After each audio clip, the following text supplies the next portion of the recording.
We've all seen the video by now. The one of an Indian man beating his drum in the face of a teen wearing a Make America Great Again hat. Now, whether you're on the side of the teens or of the side of the Indian man, you can't deny that there are some issues with both this story and how it's been taken way out of proportion in terms of media and how people are reacting to it. First, we're going to go over the story itself, the two different sides, and how this whole issue is actually a non-issue. Please stay until the end so I can present both sides and give my honest opinion on why this is a problem, but not for why you think.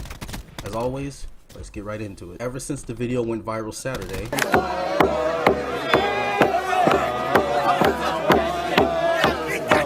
many people on neither side of the aisle has jumped to either the defense of or to attack the teenager, a student from Covington Catholic High School in Kentucky. The video, as you saw, depicts the student staring calmly at the Native American vet, Nathan Phillips, as the man beat his drum repeatedly in the teen's face. This all started when Sandman, the teenager, and his group approached the Indigenous Peoples March and sang variation of their school chant. As Sandman put it, he and his group had permission from their chaperone to begin singing variations of their school chant, so he felt that they were doing nothing wrong and they had permission to do so.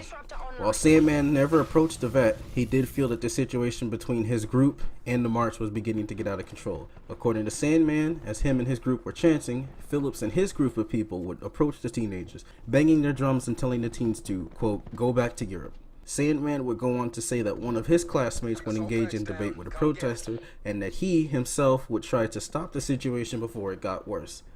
Phillips in an interview would state that he felt he had to escape the situation before it got worse, but, quote, the guy in the hat, end quote, wouldn't allow him to pass. This is where the viral video begins, with Phillips beating his drum while Sandman stood there with a calm, albeit cocky, expression on his face.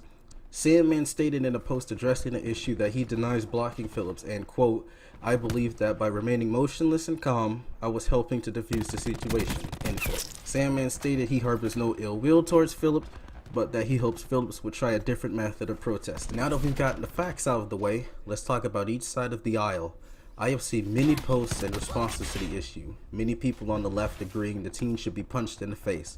To that, I have to disagree. It is not okay to assault someone for having a look, no matter how smug.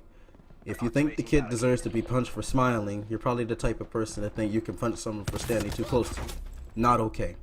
Liberals also believe the kid should be shunned and have his entire life ruined, whereas conservatives believe the veteran was at fault and should be discredited and shunned. Both of these sides are wrong.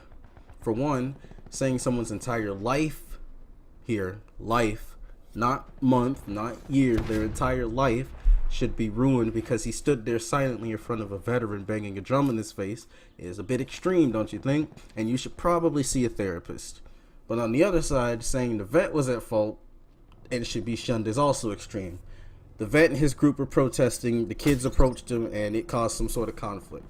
In truth, neither side is correct. But there is a bigger issue at play here, and it's how easy it is for things to be blown out of proportion. Politics are a hot button issue nowadays, you know, with Trump and borders, Theresa May and Brexit or what have you, and it's good to discuss these issues. But there comes a line that gets crossed when you begin to make threats on lives or suggesting harm. I have seen many posts on Twitter, Facebook, Instagram, wherever. Everybody is saying that the teen and his group of friends deserve to be shunned, they deserve to be caged up in their school, locked behind the electrified gate like this is a concentration camp. They deserve to have their entire lives ruined, not be able to find jobs, and I think this is all really extreme, especially for an issue that shouldn't have been blown out of proportion anyway, because one, it's a public protest, and two, there was no harm done, nobody got hurt, the teen was just standing there. It's okay to have strong feelings about something, but it is not okay to attack people for their beliefs. Attack individuals involved in the political story or suggest things like murder on people's lives, like a lot of people are doing with these kids. Again, they're children. I've seen many people suggest that the kids should be punched in the nuts, killed, all for just standing there quietly smirking. And like I said before, like 5 times now, it is extreme. As humans, we have an innate sense of disagreement with one another, obviously. That's why politics are a thing. You got the left, you got the right, liberals, conservatives. There's disagreement. There's going to be disagreement. But this Make America Great Again issue just proves yet again we are no steps closer to unity than we were 300 years ago. I feel the first step should be to ease up on the bandwagoning and to stop and think logically before we act. Know what the facts are.